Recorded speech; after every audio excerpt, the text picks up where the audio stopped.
Good day, everyone. It's a pleasure to be here and an honor.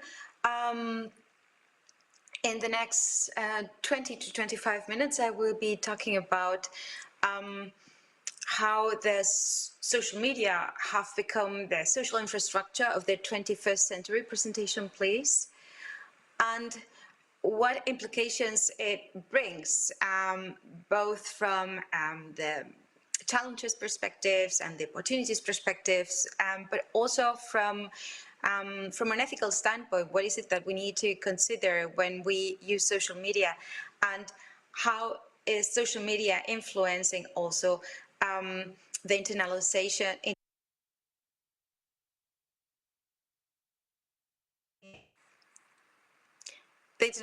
of civil society's work. I think I froze. Sorry, I seem to have a bad connection right now. So could we start with the presentation, please? Thank you very much. First slide, please. Now, when civil society started to using social media, it was at the very beginnings of the 2010 decade, and it was in a moment where a lot of promise was held by the usage of new technologies. We thought that new technology could be used as a form of liberation that would enhance both coordinatory efforts made on the side of civil society on one side, and on the other side enhance and promote the right to access to information and of opinion and free speech. Next slide, please. Now, what we see is that based on the first movements like the Arab Spring, as you've seen in the first slide, inspired also social media infrastructures like companies such as Facebook to develop these tools also towards new services that would also present new opportunities for civil society to get connected in a more diverse way. Please make a click. There's an animation in the slide. And we saw 4 years later Facebook Live coming. It was a tool that was being used more and more for reporting of injustice, like for instance the case of Philando Castile, which was reported over Facebook Live and recorded by Philando Castile's girlfriend live, who was a man killed by the US police in 2016. And Facebook Live has been also used not only for private purposes or for governments and companies, but primarily also in the course of uprisings and civil society protests. Next slide, please. But we see that when there's a usage of social media, that the formats have become more and more simple and provide very different possibilities of ways of organizing or distributing information, like for instance the hashtags that have been used for many different types of protests and making visible of disparities in the world on every type of dimension. We see that hashtag #MeToo was translated to very different languages, and we saw a movement across all continents, be it Latin America to Europe, to Australia, to Asia, of people explaining their experiences under those hashtags and meeting each other, and from there on organizing offline meetings, offline protests. So we see that there is a multiple dimensionality of this sort of organization via social media. It's not a total digital form of organization, but it has both an analogous and a digital dimension to that, and it's usually coordinated and correlated with many other methods of meetings that have a physical dimension to them. Next slide, please. We saw that these type of events have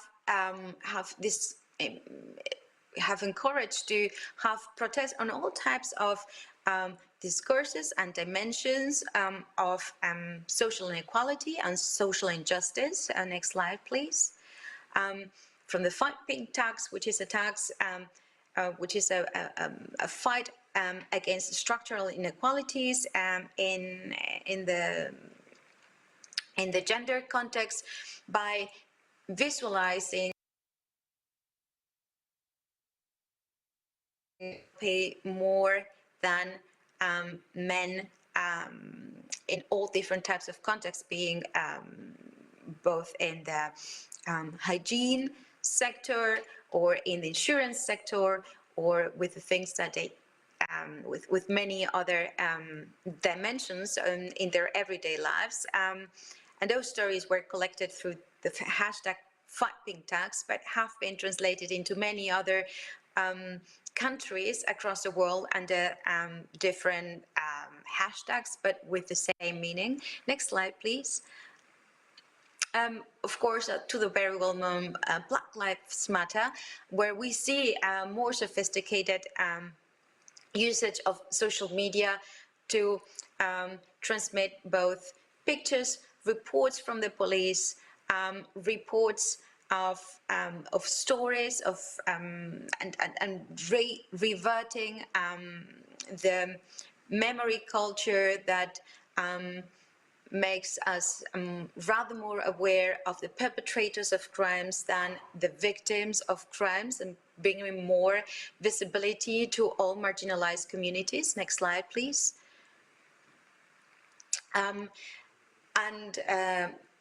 This is one of the most right now most followed cases, or most actual cases of bloggers and human rights activists that are using social media even from afar to organize protests in specific local communities, as you see with Roman Protasevich, who's right now incarcerated. And next slide, please. What we see in the case of Roman Protasevich, but in all other cases followed before, is that when we talk about civil societies organizing themselves through social media, that this is not a specific choice of a specific social media channel, but there is what we call cross-pollination, with that meaning that many of the conversations start with perhaps Twitter, but then the organization of the civil society's work becomes more hermetic and sort of consists of a variety of diverse channels and tools, be it Signal or Viber or Telegram or WhatsApp or Facebook, to ThinkPads and Google Docs and many other tools and services that facilitate the possibility to have a certain amount of international coordination, or coordination that goes across borders, and that permits and allows for exchange with other civil society organization groups that can help to have insights and experiences that are valuable for protests, like experiences that have been collected by activists in Chile regarding police violence and how to counter it, that was transmitted to protesters in Hong Kong and the other way around. So we see that there is an exchange from different types of civil society that are documenting through all of these different media and organizing, both for very different reasons, but in the very end creating fine granular forms of infrastructure that influence the way how they operate and how they work together. Next slide, please. So another example that makes clear that everything that has a digital dimension can become a new form of social media interaction, and that it's not only on the format of the social media tool in itself, but it's also on the purpose, on the way how users are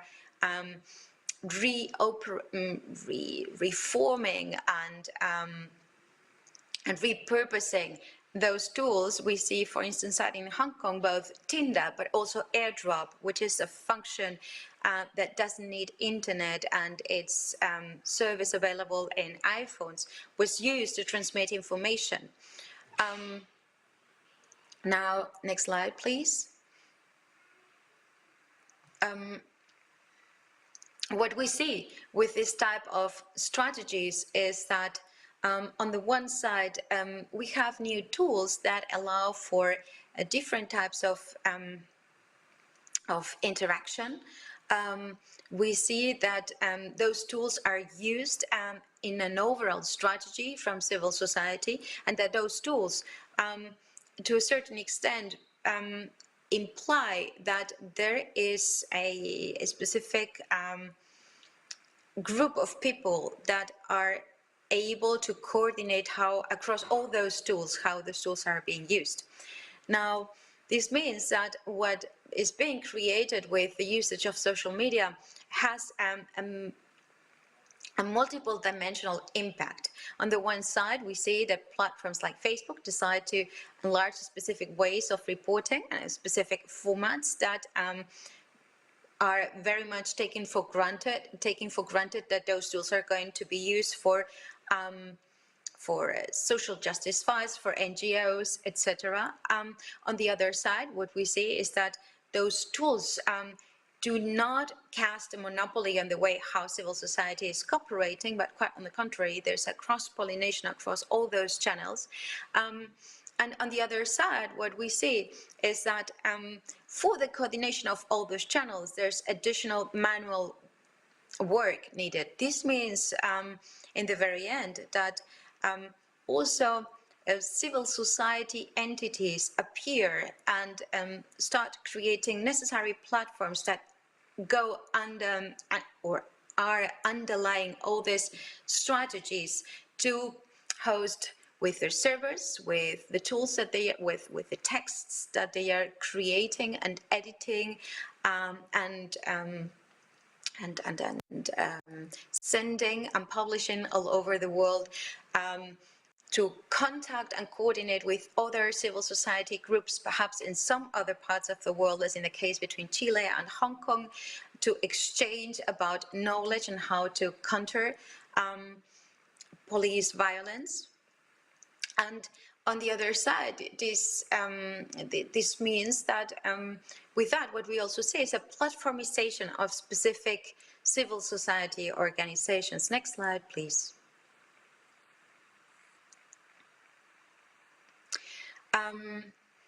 Again, last example to show that social media platform can become anything that has some sort of interactive dimension to that is this Hamdan app, for instance, which is a menstruation app that is being used in the Persia in Iran, and has become also a tool for managing menstruation and the period as for people with a uterus, but it has also become a tool to inform women and other people from the LGBTQ plus community about sexual rights, about domestic violence, about many other rights that affect the both hygiene and the body integrity and rights of those communities. And there is a thriving community that has been using that app to exchange information and to protest and to enlarge the possibilities of access to information to those communities. Next slide, please. Now, what we see is that with that, this fine granular infrastructure that is being created goes beyond the usage of those apps. It demands the control of and the coordination of how those strategies are being used as a civil society, because the more a specific movement wins traction, the more what we are observing is that the more it becomes professionalized, the more it becomes internationalized, the more it demands for coordination, the more it demands for a specific way of strategies, and strategies imply planification, strategies imply a more designed strategy.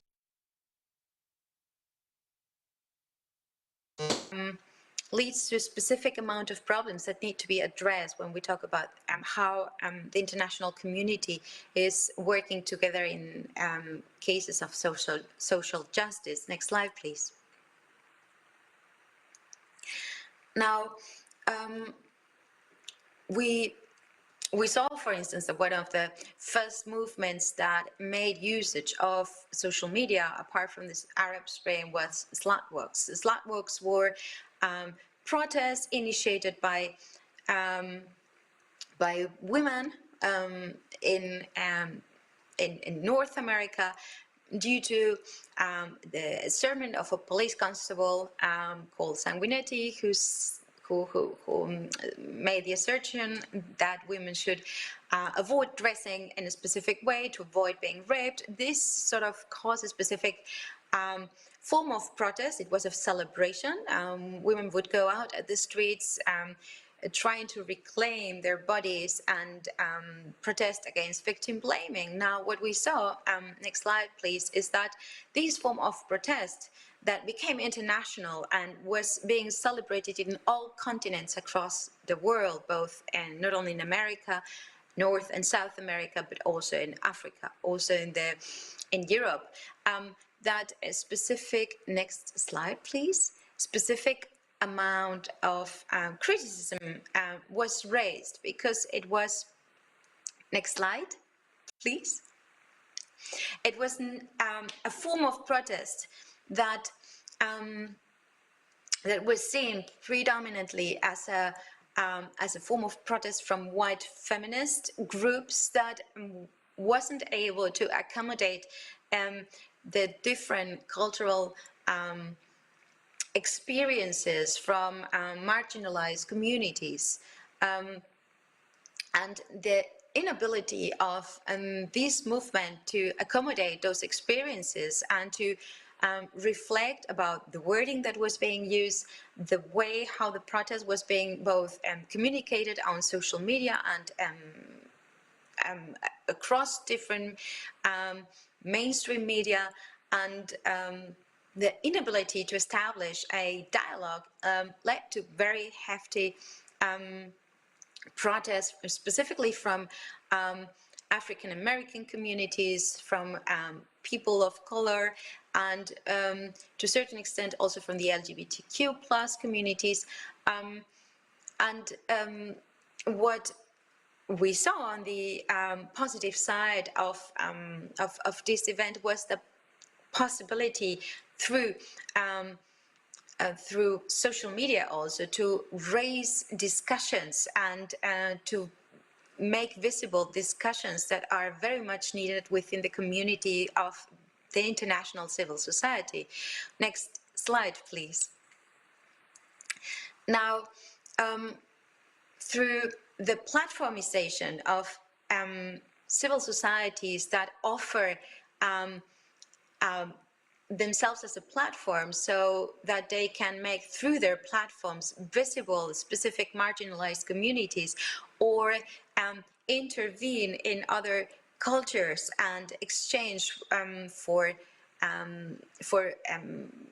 so to say societal good or collective good purposes, is more problematic, and it's not new, but it has also its development into the digital dimension and a digital side to that. Through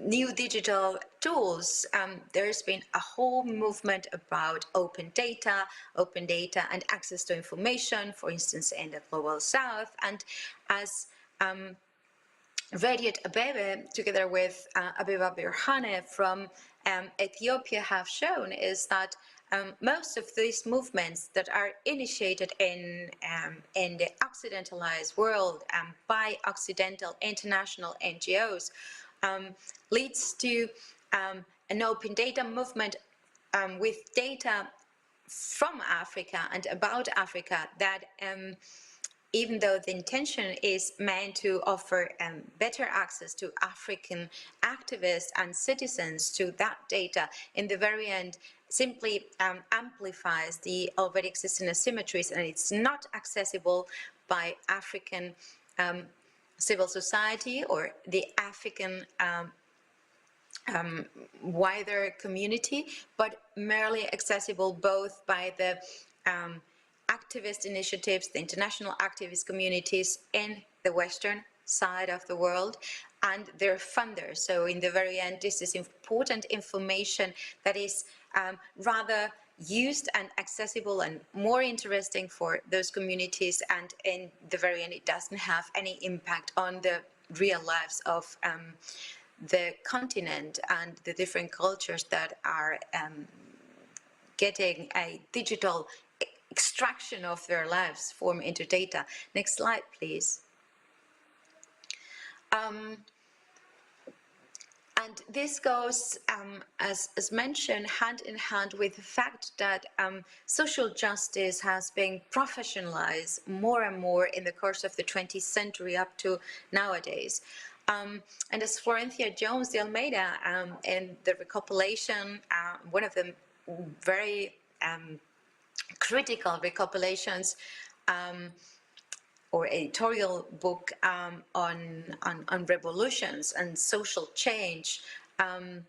She wrote an essay within that book called "The Revolution Will Not Be Funded," and that book, her essay on radical social change, she was criticizing the fact that when initiatives got funded, there is a very heavy influence that is played by the way, not only how funders fund, but also with the metrics and measures with which funders decide how these funds should be applied within specific social justice groups that are selected for funding and economic support.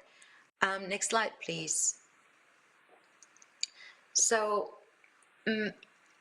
in the very end, what we see through the professionalization of civil society, specifically also through funding, we see both an impact on the topics that are being funded, and with that win more traction because there is more economic power behind, which does not necessarily lead to more impact within the selected issues. It simply means that those themes are more visible to a specific amount of civil society groups that have an international visibility.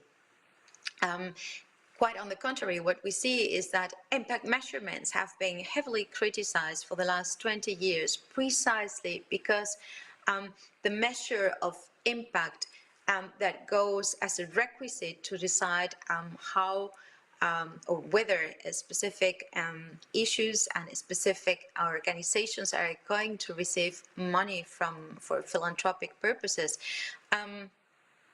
is very much connected to metrics that amplify already existing colonialistic approaches. They are about creating or converting into maths what is considered to be impact by a privileged entity and from a very specific culture, and as a position, so to say, of power over communities that are far away of the culture where usually a funder my seat. So in the very end, when we professionalize civil societies organizations, and when civil societies organizations start becoming international, there's a few questions that we need to ask ourselves to make sure that international movements are creating more space and opening the space to different voices, instead of becoming civil society approach that is additionally amplifying both through platformization, in the same way as social media as a platform is a tool of power and a tool of amplification of asymmetries, because the platform amount of power that needs to be addressed and legitimated and made explicit. In the same ways, it does also apply to civil organizations that work internationally, by creating the platforms themselves as an NGO, as a civil society movement that is professionalized, that has acquired funds, and that decides about the metrics of impact and success on specific purposes. There is a need to talk about both those metrics, but also to talk about that role as a platform. And there are other approaches with which, instead of being a platform, you can create as a civil society more space for other voices and more forms of interaction at an international level. Next slide, please.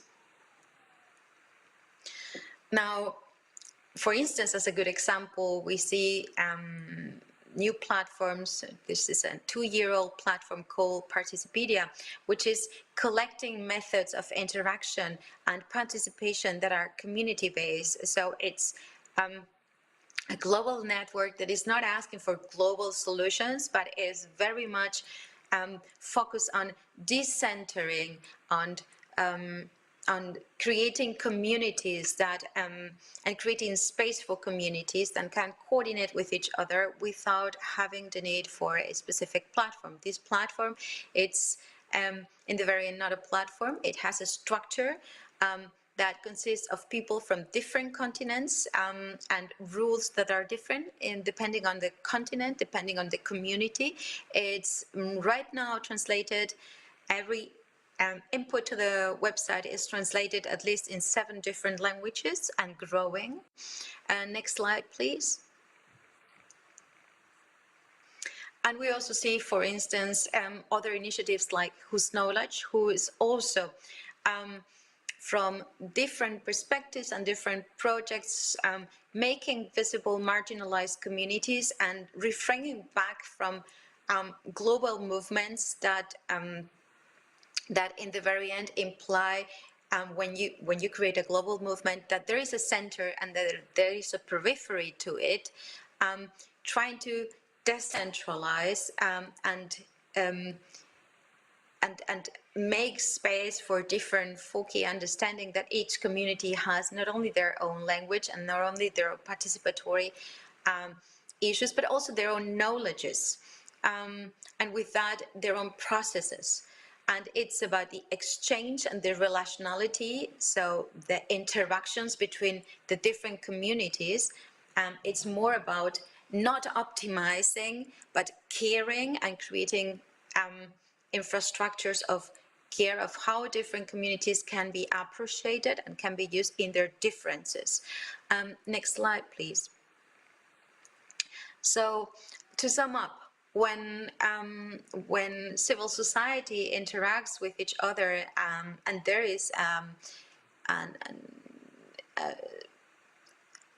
interest for exchanging at an international level and working at an international level, and see how to translate specific movements into other cultures and how to coordinate and exchange experiences about that. And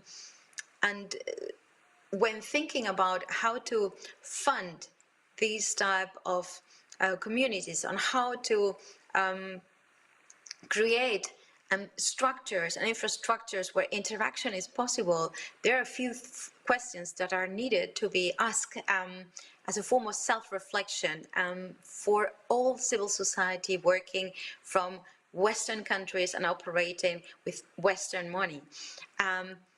Such as, are you a platform or are you community? If you're a platform, you have a role of power, and that needs to be acknowledged, and that power needs to be legitimated and needs checks and balances also within civil society, and that is not specified right now. We don't have a standard set of rules for that.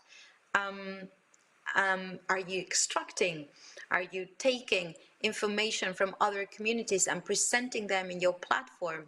And with that, coining your name instead of giving more visibility to those who did the work? Or are you giving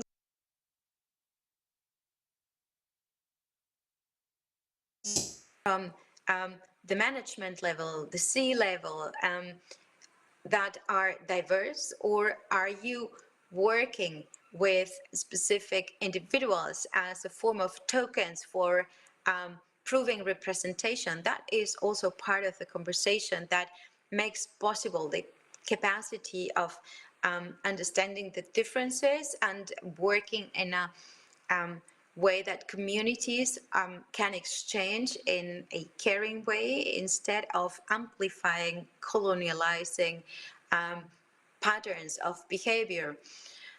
What are the roots, historical roots of your work? I think it's important to understand that with that, this also implies understanding what are the communities when you, as a civil society, try to represent public interests, what communities needs to be involved in your movement? Are you representing others, or are you representing a specific thing? What is the legitimation for what you are representing? How are you making sure that you are creating mechanisms that allow self-reflection also about the own exclusion mechanisms that might happen within your organization? How do you reflect criticism coming from minority marginalized groups?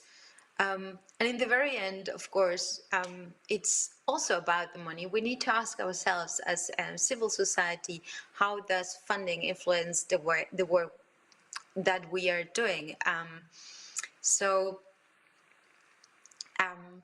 Thank you very much. I hope there are some questions, and I look forward to keep the conversation both online and offline.